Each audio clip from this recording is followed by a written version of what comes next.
ایک دن بلال اپنے گھر کی چھت پر ٹہل رہا تھا تو اس نے دیکھا کہ دو خوبصورت سی چڑیاں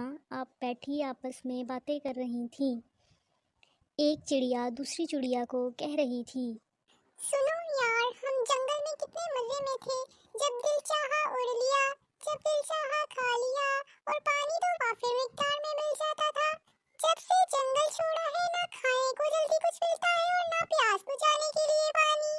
ہاں یار، کیا یہ انسان صرف اپنے مفاد کا سوچتے ہیں؟ چھتوں پر سجانے کے لیے ہر چیز موجود ہے، لیکن ہمارے کھانے اور پینے کا ذرا ان کو خیال نہیں۔ بلال وہاں چپ چاپ کھڑا ان کی باتیں سن کر بہت افسردہ ہو رہا تھا اور دل ہی دل میں سوچ رہا تھا کہ کیا واقعی ہم اتنے دنیا داری میں مصروف ہو گئے کہ اپنے کھانے پینے اور مہنگی سے مہنگی چیزوں سے پیٹ بھرنے کی فکر میں مگن رہتے ہیں، لیکن ان چرند پرند اور بے زبان جانوروں کا اتنا سا بھی خیال نہیں کہ یہ دن بھر کیسے پیٹ بھرتے ہوں گے اور رات درخت کی کس ٹہنی پر گزارتے ہوں گے۔ ابھی وہ یہ سب سوچ ہی رہا تھا کہ اتنے میں چڑیا پھر بولی، ہاں یار، یہ انسان صبح سویرے اٹھ کر ہماری خوبصورت آوازوں پر غور تو کرتے ہیں اور طرح طرح کی آوازوں سے لطف تو اٹھاتے ہیں، لیکن یہ نہیں سمجھتے کہ ہم بھی اپنا پیٹ بھرنے کی تلاش میں ہوتے ہیں،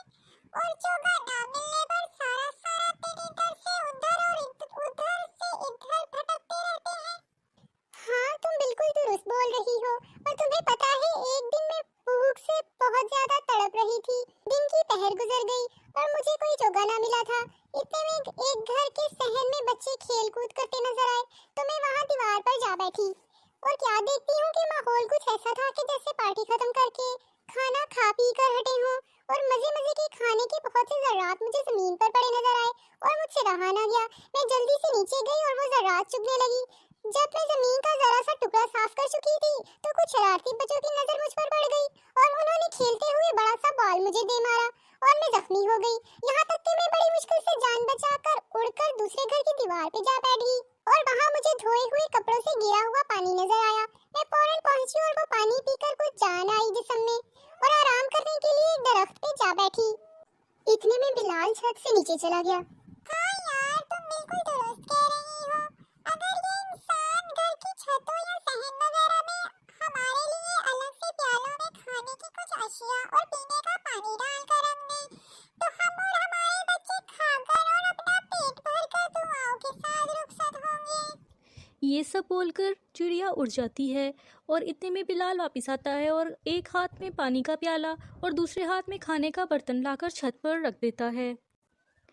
تو پیارے دوستو، ہمیں ہمیشہ یاد رکھنا چاہیے کہ کھانے پینے کی اشیاء کو کبھی ضائع نہیں کرنا چاہیے اور چرند اور پرند جانوروں اور اپنے پڑوسیوں کا بھی خیال رکھنا چاہیے۔